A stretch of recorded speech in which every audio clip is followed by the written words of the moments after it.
Today I'd like to speak about ISAF's role in supporting the development of a strong, self-sustaining Afghan national security force, and also I'll talk about recent operational activities.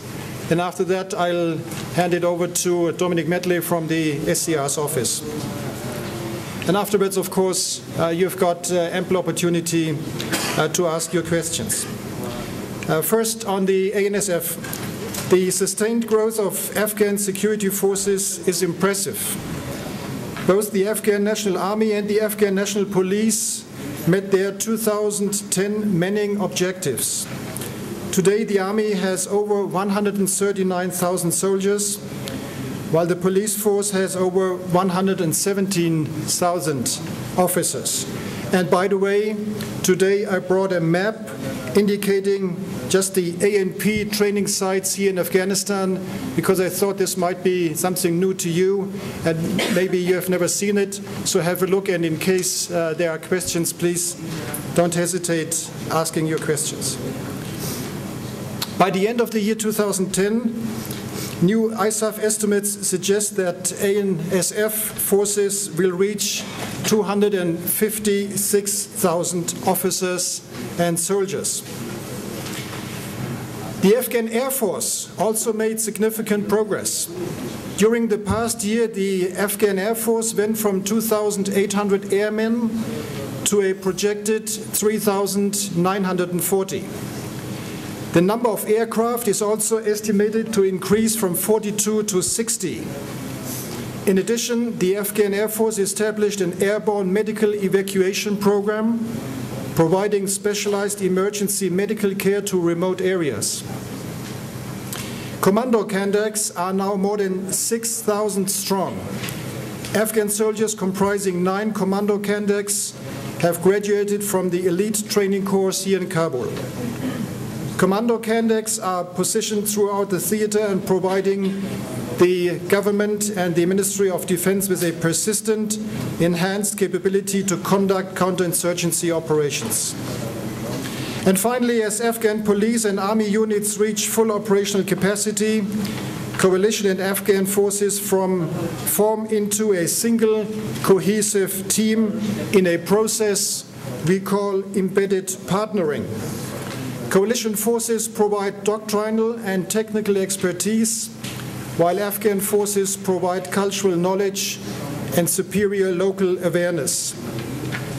Combining these forces creates a synergy that develops Afghan National Security Forces capability and effectively combats insurgency. An example of partnering is Operation Omid Char, a major clearing operation which began on October 17th in Nari-Seraj district in Helmand province. While in the past ISAF forces played a more active role, this time the operation was completely devised by the Afghan National Army. British mentors from ISAF are on hand to support the operation as requested. But for the first time, engineering and artillery support is being carried out by the Afghan National Army combat support units. Operational Omid Char clearly demonstrates that the Afghan National Security Forces is a professional Islamic force that is growing rapidly in competence and has the power to beat the insurgency. Now I'd like to give you a brief overview of recent operational activities by ISAF here in Afghanistan. Over the past few days, our forces have defeated a series of insurgent-initiated attacks on coalition bases. On Friday, Afghan National Security and International Security Assistance Forces defeated an insurgent attack while building a security checkpoint in Kapisa province, killing several insurgents. On Saturday, coalition forces repelled an insurgent attack on a combat outpost in the Bermal district of Paktika province, killing more than 30 insurgents. While the insurgency is sending their fighters on futile suicide missions, coalition and Afghan forces continue to see operational successes throughout Afghanistan. Also on Saturday, an operation in Dareje-Pesh district in Kuna province resulted in at least 25 insurgent fighters killed in action. And on Saturday, a patrol in Bahram Shah district in Helmand province killed several insurgents and discovered an enemy weapons cache consisting of 2.5 tons of ammonium nitrate and multiple IED components. And finally, in a very significant development at Bahram Shah over the weekend, Afghan and ISAF carried out by Afghan and ISAF forces found close to 24 tons of ammonium nitrate that were captured along a large number of weapons pressure plates for IEDs, 107mm shells and small arms.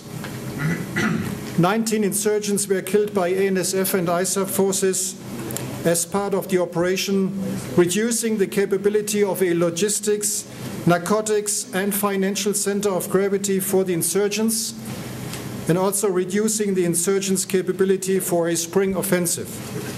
And only on this last very significant operation we'll put out perhaps today a press release giving you some more numbers, facts and figures.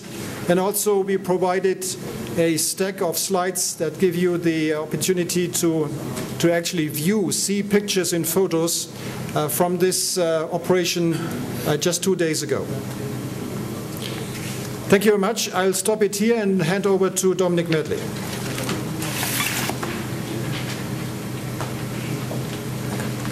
Let me take this chance, first of all, to highlight the NATO Heads of State Summit in Lisbon, Portugal, on the 19th and 20th of November, just 3 weeks from now. I should also like to say, for those of you interested, that Ambassador Mark Sedwell, the NATO senior civilian representative, will be available for interviews before that summit. So if you have requests, please get them into us as early as possible. It's a 2-day summit, about 1/3 of which is devoted to Afghanistan. Please remember that NATO is 28 countries, ISAF is 48 countries. All will be represented at the summit, and of course the government of Afghanistan will be there as well. For Afghanistan, one of the major issues will be to agree the plan for 2011 to 2014, transition or intercal, and there's some information in English, Dari Pashto, on the side table for you. Key for this period is that the Afghan National Security Forces continue to take the lead for security responsibility across the country, as outlined already by President Karzai. At the same time, of course, of critical importance is the commitment of the NATO training mission Afghanistan to the continuing training of the ANSF. The partnering, training, shoulder-to-shoulder work NATO does will continue. Thirdly, for the summit, a long-term partnership between Afghanistan and NATO.